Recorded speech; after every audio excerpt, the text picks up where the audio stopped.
మనం లాస్ట్ 2 వీడియోస్‌లో ఏఐ అంటే ఏంటి, మెషిన్ లెర్నింగ్ బ్యాక్ ఎండ్‌లో ఎలా పనిచేస్తుందో సూపర్ క్లియర్‌గా తెలుసుకున్నాం గదా! అయితే ఈరోజు వీడియోలో ఏఐ ప్రపంచానికి కావాల్సిన అబ్సల్యూట్ రా మెటీరియల్ గురించి మాట్లాడుకుందాం. ఎక్కడ చూసినా ఒకటే మాట, data is wealth, data is new currency అని. డేటా ఉంటే ఏదైనా సాధించొచ్చు అని చాలామంది చెప్తూ ఉంటున్నారు. కానీ నిజంగా డేటా అంటే ఏంటి?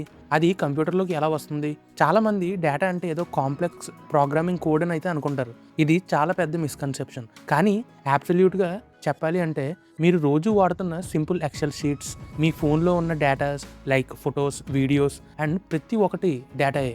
ఈరోజు వీడియోలో అసలు డేటా అంటే ఏంటి, ఏ డేటా వాల్యుబుల్ అండ్ ఏ data waste material and companies దీన్ని ఎలా వాడుతున్నాయి అనేది పూర్తిగా ఈరోజు వీడియోలో అయితే డిస్కస్ చేసుకుందాం. So stay till the end. సరే, మొదటిగా డేటాని మనం టేబుల్ ఫార్మాట్లో స్టోర్ చేస్తే మెషిన్ లెర్నింగ్ లాంగ్వేజ్లో దీన్ని డేటా సెట్ అని అయితే అంటారు. ఒక ప్రాక్టికల్ నేటివ్ ఎగ్జాంపుల్ తీసుకుందాం. మీలో చాలామంది హైదరాబాద్లో గచ్చిబౌలి లేదా కుకట్పల్లిలో ఒక ఫ్లాట్ కొనాలి లేదా ప్రైజింగ్ తెలుసుకోవాలి అని అనుకుందాం. మీరు మార్కెట్లో తిరిగి ఒక ఎక్సెల్ షీట్ అయితే రెడీ చేశారు. మీ టేబుల్లో కాలం 1 అందులో ఫ్లాట్ సైజ్ అనేది స్క్వేర్ ఫీట్లో అయితే ఉంది అండ్ సెకండ్ కాలంలో ఫ్లాట్ ప్రైస్ అనేది అయితే ఉంది. ఇప్పుడు మన ఏ ఇంజన్కి దీన్ని ఫీడ్ చేస్తే అది ఏం చేస్తుంది అంటే ఫ్లాట్ సైజ్ని ఇన్పుట్ ఏగా, ఫ్లాట్ ప్రైస్ని అవుట్పుట్ బీగా అయితే తీసుకుంటుంది.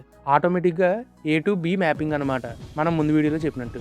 రేపు మీరు వెళ్ళి 1500 స్క్వేర్ ఫీట్ ఫ్లాట్ ప్రైస్ ఎంత అని అడిగితే ఏ వెంటనే యాక్యురేట్ ప్రైస్ అయితే మీకు చూపెడుతుంది. కానీ రియల్ లైఫ్లో ఫ్లాట్ ప్రైస్ కేవలం సైజ్ మీద డిపెండ్ అయితే అవ్వదు కదా. అందుకే మీ టేబుల్లో కాలం 3 అనేది నెంబర్ ఆఫ్ బెడ్రూమ్స్ కూడా యాడ్ చేయాలి. ఇప్పుడు ఇన్పుట్ ఏ అంటే సైజ్ ప్లస్ బెడ్రూమ్స్ 2 అయితే అవుతాయి. అవుట్పుట్ బి మాత్రం ప్రైజే ఉంటుంది. అంటే దీని అర్థం ఏంటి, ఒక టేబుల్ ఉంటే అందులో దేనిని ఇన్పుట్ ఏగా సెలెక్ట్ చేయాలి, దేనిని అవుట్పుట్ బిగా మనం సెలెక్ట్ చేయాలి అండ్ అది అవుట్పుట్ మనకి ఏది ప్రిడిక్ట్ చేస్తుంది అనేది ఒక బిజినెస్ యూస్ కేస్ మీద మనకైతే డిపెండ్ అయితే ఉంటుంది. డేటా అనేది మీ బిజినెస్కి ఒక యూనిక్ అసెట్ లాంటిది.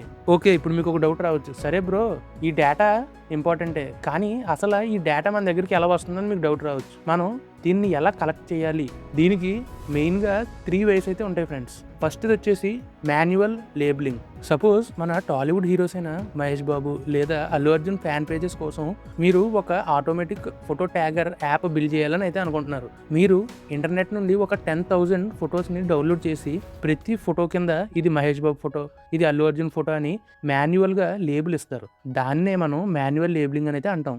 ఏఐ యాక్యురేట్గా నేర్చుకోవాలి అంటే ఇలా మనం మాన్యువల్గా స్టార్టింగ్లో డేటా ట్యాగ్ అయితే చేసి ఇవ్వాలి. సెకండ్ మెథడ్ వచ్చేసి అబ్జర్వింగ్ యూజర్ బిహేవియర్. ఇది ఈ కామర్స్ సైట్లో రోజు జరుగుతుంది. సపోజ్ మీరు ఫ్లిప్కార్ట్ లేదా లోకల్ ఆన్లైన్ డెలివరీ యాప్లో ప్రొడక్ట్స్ చూస్తున్నారు. మీరు ఏ యూజర్ ఐడితోని లాగిన్ అయ్యారు, ఏ టైంలో యాప్ను ఓపెన్ చేస్తున్నారు, ప్రొడక్ట్ కాస్ట్ ఎంత ఉంది అండ్ మీరు దాన్ని కొన్నారా లేదా అండ్ మీరు జస్ట్ యాప్ని స్క్రోల్ చేస్తూ ఉంటే చాలు మీ యాక్టివిటీ ఆటోమేటిక్గా బ్యాక్ ఎండ్లో పెద్ద డేటా సెట్లో అయితే మారుతుంది. అండ్ మెథడ్ 3 వచ్చేసి డౌన్లోడింగ్ ఫ్రమ్ ఓపెన్ వెబ్. అంటే ఇప్పుడు ప్రపంచంలో లక్షల కొద్ది డేటా సెట్స్ ఇంటర్నెట్లో ఫ్రీగా దొరికేస్తున్నాయి. అటానమస్ కార్స్కి డేటా నుండి medical scanning reports, voice recordings వరకు అన్నీ ఫ్రీగా ఓపెన్ సోర్స్లోగా మనకైతే డౌన్లోడ్ చేసుకుని మన మోడల్స్కి మనం అయితే ట్రైనింగ్ ఇవ్వచ్చు. ఇక్కడ మార్కెట్లో ఒక పెద్ద వార్నింగ్ అయితే ఉంది, దీన్ని ప్రతి ఇంజనీరు క్లియర్గా వినాలి. నేను రీసెంట్గా ఒక టెక్ ఆర్టికల్ చదువుతున్నప్పుడు and hackathon mentors and industry సీనియర్స్తో మాట్లాడుతున్నప్పుడు నాకు ఒక డేంజరస్ మైండ్ సెట్ అయితే తెలిసింది. ఏంటంటే చాలామంది కంపెనీస్ బ్యాక్ ఎండ్లో ఏమనుకుంటున్నారంటే ముందు ఒక 3 years టీమ్ని అయితే పెట్టి డేటా మొత్తం స్టోర్ చేసి డంప్ రెడీ చేస్తున్నాం, ఆ తర్వాత ఎప్పుడో రిలాక్స్డ్గా ఏఐ టీమ్ని పెట్టి మ్యాజిక్ అయితే చేస్తామని ఫ్లాట్గా ప్లాన్ చేస్తున్నారు. లిటరల్గా ఇది ఒక అల్ట్రా వేస్ట్ స్ట్రాటజీ. ఏమీ లాభం అయితే ఉండదు. ఎందుకంటే సాఫ్ట్వేర్ టూల్స్, రిపోజిటరీస్ పెట్టి డేటా కలెక్ట్ చేయడం వేరు, అసలు ఏ డేటా యాక్చువల్గా ఏఐ మోడల్ టెస్టింగ్కి అవసరం అనేది కేవలం ఒక ఏఐ ఇంజనీర్ మైండ్ సెట్ ఉన్న వాళ్ళకి తెలుస్తుంది. ఎగ్జాంపుల్కి మన ఇంటర్నల్ కాలేజ్ ప్రాజెక్ట్ మనం ఎగ్జాంపుల్గా తీసుకుంటే మనం ఒక RTC bus depot optimization model లేదా mechanical engine break down project చేస్తున్నాం అనుకుందాం. ఐటీ స్ట్రీమ్ టూల్స్ పెట్టి ఇంజన్ టెంపరేచర్ని రోజుకి ఒకసారి రికార్డ్ చేస్తే ఏ ఏఐ మోడల్ ఆల్గరిథం కూడా ఫెయిల్యూర్ని ప్రీ డిటర్మైన్ చేయలేదు. అదే ఒక ఏఐ టీం ముందే వచ్చి రోజుకి ఒకసారి కాదు సెన్సార్స్ పెట్టి ప్రతి 1 minute టెంపరేచర్ లాగ్స్ని క్యాప్చర్ చేస్తే అండ్ ఫీడ్బ్యాక్ ఇస్తే మన యాక్యురేట్ డేటా అయితే కలెక్ట్ అవుతుంది. అప్పుడు మన ఫైనల్ ఇయర్ ప్రాజెక్ట్ అవుట్పుట్ చాలా బాగుంటుంది. సో ఇండస్ట్రీ రియల్ సీక్రెట్ ఏంటంటే ఎప్పుడైనా basic IT data collection and core A model architecture feedback రెండు మొదటి నుండే సైడ్ బై సైడ్ ప్యారలల్గా అయితే వెళ్ళాలి. అంతేకాని ఎక్కడ లేని డేటా ఒకేసారి తెచ్చి డంప్ చేసి ఒక మోడల్ని క్రియేట్ చేద్దాం అనుకుంటే దాని అవుట్పుట్ అండ్ అది ఇచ్చే ప్రిడిక్షన్స్ అనేవి చాలా వరస్ట్గా అయితే ఉంటాయి. సో ఇది మీరు గుర్తుపెట్టుకోండి. అయితే ఇంకొక ఇంపార్టెంట్ రూల్ అయితే మీరు గుర్తుపెట్టుకోండి, గార్బేజ్ ఇన్ గార్బేజ్ అవుట్. మీరు ఏఐకి పనికిరాని చెత్త డేటా ఇస్తే అవుట్పుట్ కూడా ప్యూర్ వేస్ట్గానే ఉంటుంది. ఎన్నోసార్లు డేటా సెట్లో తప్పుడు ప్రైజింగ్స్ అయితే ఉంటాయి, లేదా వాల్యూస్ మిస్ అయ్యే అన్నోన్ అని అయితే మనకు దొరుకుతాయి.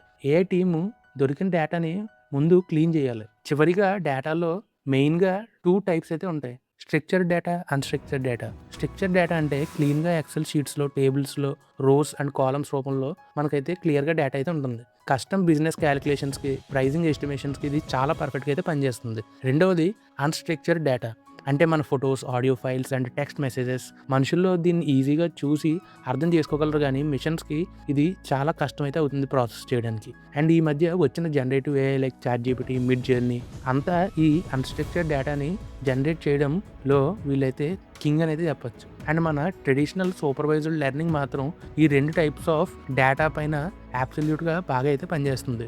సో ఫ్రెండ్స్, ఈరోజు వీడియోలో డేటా వెనుకున్న రియల్ టెక్నికాలిటీ, బిజినెస్ రియాలిటీ ఏంటో క్లియర్గా తెలుసుకున్నారు కదా.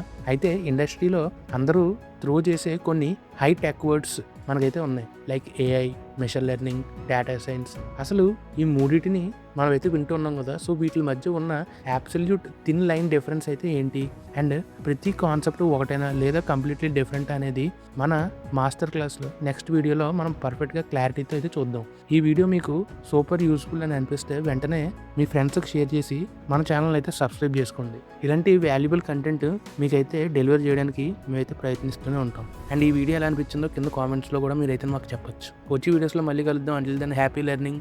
నేను మీ ఫ్రెండ్ చైతన్య. వచ్చే వీడియోస్లో మళ్ళీ కలుద్దాం. Take care, bye bye.